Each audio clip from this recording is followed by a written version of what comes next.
जब जब धरती की हरियाली में कमी आई, ज्वालासुर के राज हुई।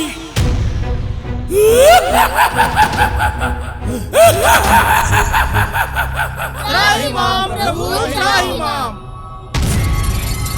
रक्षा करो प्रभु, रक्षा करो।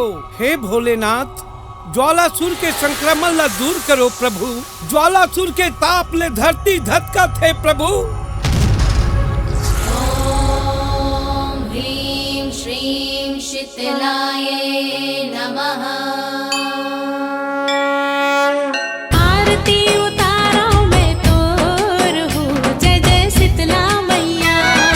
आरती उतारो मैं तोर हूँ, जय जय शीतला मैया। शीतला दाई मोल सतात दाऊ ए साल जवारा बोई बर कहा थे। राधे कृष्ण राधे कृष्ण। महाराज, बघवा सूते है तेकर मतलब ये नहीं है कि कोनो है ओला कोचक के रेंग दी। ये धर्म कर्म के काम हमर मन के है और नीच जात वाला के नहीं है। मुर्गाव के रखबार नहावे दाई शीतला। मुर्गाव के रखबार नहावे दाई शीतला।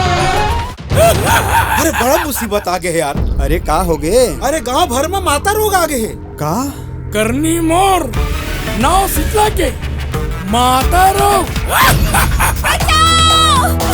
वीर सिंह है मोर नाम, जैसन नाम तैसन काम।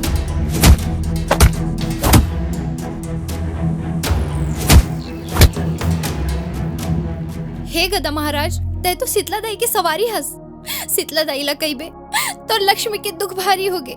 शीतला दाई के सच्चा मन से ध्यान लगाए ले, काकरो दुख ज्यादा दिन नहीं ठहर सके। तय मोर एक ठन बात मान ले, 3 बृहस्पति के शीतला दाई के उपास रही जा।